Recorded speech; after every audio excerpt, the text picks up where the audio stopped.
ಭಾರತದ ಇ-ಕಾಮರ್ಸ್ ಜಗತ್ತಿಗೆ ಸ್ವಾಗತ. ಇಲ್ಲಿ ನಡೆಯುತ್ತಿರುವುದು ಕೇವಲ ಆನ್ಲೈನ್ ಶಾಪಿಂಗ್ ಮಾತ್ರ ಅಲ್ಲ, ಇದು ಎರಡು ದೈತ್ಯ ಕಂಪನಿಗಳ ನಡುವಿನ ಒಂದು ದೊಡ್ಡ ಯುದ್ಧ. ಅಷ್ಟೇ ಅಲ್ಲ, ಇಡೀ ಮಾರುಕಟ್ಟೆಯ ನಿಯಮಗಳನ್ನೇ ಬುಡಮೇಲ್ ಮಾಡಲು ಕೆಲವು ಹೊಸ ಶಕ್ತಿಗಳು ಹುಟ್ಟುಕೊಂಡಿವೆ. ಇದರ ಕಥೆಯೇ ಇಂದು ನಾವು ಹೊರಟಿರುವುದು. ಸರಿ, ಮೊದಲು ಈ ಸಂಖ್ಯೆಯನ್ನೊಮ್ಮೆ ನೋಡಿ. $200 ಬಿಲಿಯನ್. 2026ರ ಹೊತ್ತಿಗೆ ಭಾರತದ ಇ-ಕಾಮರ್ಸ್ ಮಾರುಕಟ್ಟೆ ಈ ಮಟ್ಟಕ್ಕೆ ತಲುಪುತ್ತೆ ಅಂತ ಅಂದಾಜಿಸಲಾಗಿದೆ. ಅಂದ್ರೆ ಇದೊಂದು ಸಣ್ಣಪುಟ್ಟ ಆಟ ಅಲ್ಲ.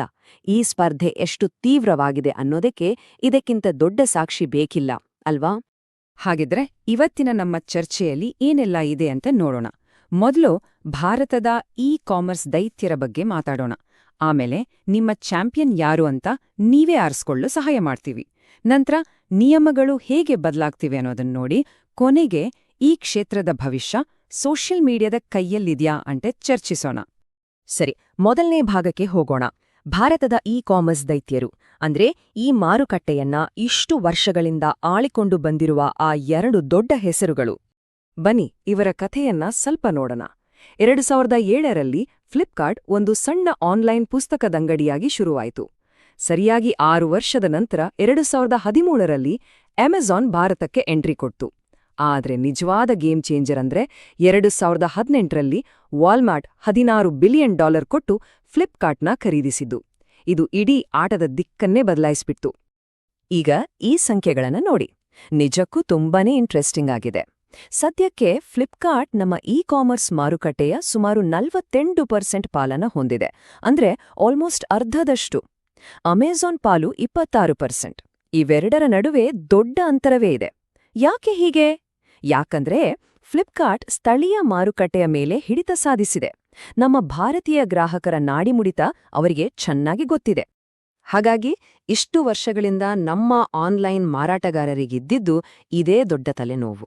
ಈ ಎರಡು ದೈತ್ಯರಲ್ಲಿ ಯಾರ ಜೊತೆ ಹೋಗೋದು ಅಂತ. ಯಾಕಂದ್ರೆ ಅವರ ಬಿಸ್ನೆಸ್ನ ಯಶಸ್ಸು ಬಹುತೇಕ ಇದೇ ಆಯ್ಕೆಯ ಮೇಲೆ ನಿಂತಿತ್ತು.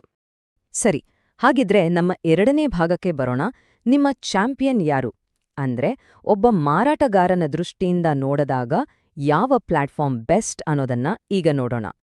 ಈ ಟೇಬಲ್ ನೋಡಿದ್ರೆ ನಿಮ್ಗೆ ಕ್ಲಿಯರ್ ಆಗಿ ಗೊತ್ತಾಗುತ್ತೆ. ನೋಡಿ, ಅಮೆಜಾನ್ ಎಲೆಕ್ಟ್ರಾನಿಕ್ಸ್, ಇಂಟರ್ನ್ಯಾಷನಲ್ ಬ್ರ್ಯಾಂಡ್ಗಳು, ಪುಸ್ತಕಗಳಿಗೆ ಫೇಮಸ್. ಇವರ ಟಾರ್ಗೆಟ್ ಆಡಿಯನ್ಸ್ ಹೆಚ್ಚಾಗಿ ಮೆಟ್ರೋ ನಗರಗಳಲ್ಲಿರುವ ಪ್ರೀಮಿಯಂ ಗ್ರಾಹಕರು. ಇನ್ನೊಂದ್ ಕಡೆ ಫ್ಲಿಪ್ಕಾರ್ಟ್ ಇದೆ.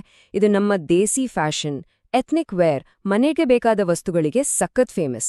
ಟೈರ್ 2, ಟೈರ್ 3 ನಗರಗಳ ಜನಸಾಮಾನ್ಯರನ್ನ ತಲುಪೋದ್ರಲ್ಲಿ ಇವರು ಎತ್ತಿದ ಕೈ. ಸಿಂಪಲ್ ಆಗಿ ಹೇಳೋದಂದ್ರ ಅಮೆಜಾನ್ ಅಡ್ವಾನ್ಸ್ ಟೆಕ್ನಾಲಜಿ ಮೇಲೆ ಫೋಕಸ್ ಮಾಡಿದ್ರೆ ಫ್ಲಿಪ್ಕಾರ್ಟ್ ನಮ್ಮ ಜನರನ್ನ ಅರ್ಥ ಮಾಡ್ಕೊಳ್ಳೋದ್ರಲ್ಲಿ ಮುಂದಿದೆ. ಇದು ಒಂಥರ ಟೆಕ್ ವರ್ಸಸ್ ಟಚ್ ಇದ್ದ ಹಾಗೆ, ಹೌದಲ್ವೇ? ಇಲ್ಲಿಯವರೆಗೂ ಕಥೆ ಚೆನ್ನಾಗೇ ಇತ್ತು, ಅಮೆಜಾನ್, ಫ್ಲಿಪ್ಕಾರ್ಟ್. ಆದ್ರೆ ಈಗ ಕಥೆಯಲ್ಲಿ ಒಂದು ದೊಡ್ಡ ಟ್ವಿಸ್ಟ್ ಇದೆ. ನಮ್ಮ ಮೂರನೇ ಭಾಗದಲ್ಲಿ ಈ ಇ-ಕಾಮರ್ಸ್ ಆಟದ ನಿಯಮಗಳೇ ಹೇಗೆ ಬದಲಾಗ್ತಿವೆ ಅನ್ನೋದನ್ನ ನೋಡೋಣ. ಯಾಕಂದ್ರೆ ಈಗ ಒಂದು ದೊಡ್ಡ ಕ್ರಾಂತಿಯೇ ನಡೀತಿದೆ. ಆದ್ರೆ ಒಂದು ಪ್ರಶ್ನೆ, ಈ ಸ್ಪರ್ಧೆ ಇನ್ನೂ ಬರೀ ಅಮೆಜಾನ್ ಮತ್ತು ಫ್ಲಿಪ್ಕಾರ್ಟ್ ನಡುವೆ ಮಾತ್ರನಾ, ಅಥವಾ ಆಟಕ್ಕೆ ಹೊಸ ಆಟಗಾರರು ಬಂದಿದ್ದಾರಾ? ಉತ್ತರ ತುಂಬಾನೇ ಸಿಂಪಲ್. ಖಂಡಿತವಾಗಿಯೂ ಇದು ಈಗ ಇಬ್ಬರ ಆಟವಾಗಿ ಉಳಿದಿಲ್ಲ. ಹೊಸ ಪ್ಲೇಯರ್ಸ್ ಎಂಟ್ರಿ ಕೊಟ್ಟಿದ್ದಾರೆ. ಮೊದಲನೆಯದಾಗಿ ಕ್ವಿಕ್ ಕಾಮರ್ಸ್, ಅಂದ್ರೆ ಸಿಕ್ಕಾಪಟ್ಟೆ ಫಾಸ್ಟ್ ಡೆಲಿವರಿ. ನೀವು ಆರ್ಡರ್ ಮಾಡಿದ 30 ನಿಮಿಷದೊಳಗೆ ದಿನಸಿ ಸಾಮಾನುಗಳು, ಇತರ ಅಗತ್ಯ ವಸ್ತುಗಳು ನಿಮ್ಮ ಮನೆ ಬಾಗಿಲಿಗೆ ಬಂದ್ಬಿಡುತ್ತೆ. ಇದು ಗ್ರಾಹಕರ ನಿರೀಕ್ಷೆಯನ್ನೇ ಸಂಪೂರ್ಣವಾಗಿ ಬದಲಾಯಿಸ್ಬಿಟ್ಟಿದೆ. ಇಲ್ಲಿ ಸ್ಪೀಡೇ ಎಲ್ಲ.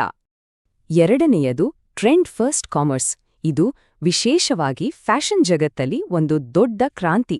ಸೋಷಿಯಲ್ ಮೀಡಿಯಾದಲ್ಲಿ ಯಾವುದು ವೈರಲ್ ಆಗುತ್ತೋ, ಯಾವುದು ಟ್ರೆಂಡಿಂಗ್ನಲ್ಲಿರುತ್ತೋ ಅದನ್ನೇ ಆಧರಿಸಿ ಕಡಿಮೆ ಬೆಲೆಯಲ್ಲಿ ಹೊಸ ಕಲೆಕ್ಷನ್ಗಳನ್ನ ಫಟಾಫಟ್ ಅಂತ ಮಾರುಕಟ್ಟೆಗೆ ತರೋದು ಇವರ ಸ್ಟ್ರಾಟಜಿ. ಮತ್ತು ಮೂರನೇದು ಹೈಪರ್ ವ್ಯಾಲ್ಯೂ ಕಾಮರ್ಸ್, ಅಂದ್ರೆ ಅತಿ ಕಡಿಮೆ ಬೆಲೆಗೆ ಪ್ರಾಡಕ್ಟ್ಸ್ ಕೊಡೋದು.